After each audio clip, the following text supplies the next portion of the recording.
আজ আবার নজরে আসে ভাঙড়। তার কারণ সেই গোষ্ঠী কোন দল?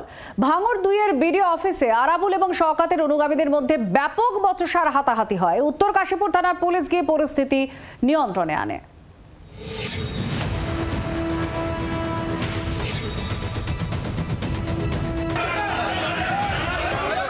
শাসক দলের কোন দলে আবারও উত্তপ্ত হয়ে উঠল দক্ষিণ 24 পরগনার ভাঙড়। বৃহস্পতিবার ভাঙড় 2 এর বিডিও অফিসে বচসায় জড়ায় আরাবুল ইসলাম এবং শওকত মোল্লার অনুগামীরা। মুহূর্তের মধ্যেই শুরু হয় হাতাহাতি। খবর পেয়ে ঘটনাস্থলে যায় উত্তর কাশীপুর থানার পুলিশ। লাঠি উঁচিয়ে দুপক্ষকে সরিয়ে দেন পুলিশ কর্মীরা।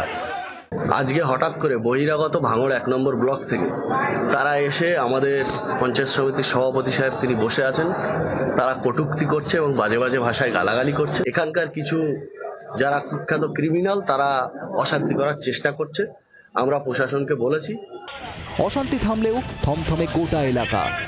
ভাঙড় থেকে প্রসেনজিৎ সর্দারের রিপোর্ট, জি 24 ঘন্টা। বাংলার আওয়াজ, বাঙালির আবেগ, জি 24 ঘন্টা।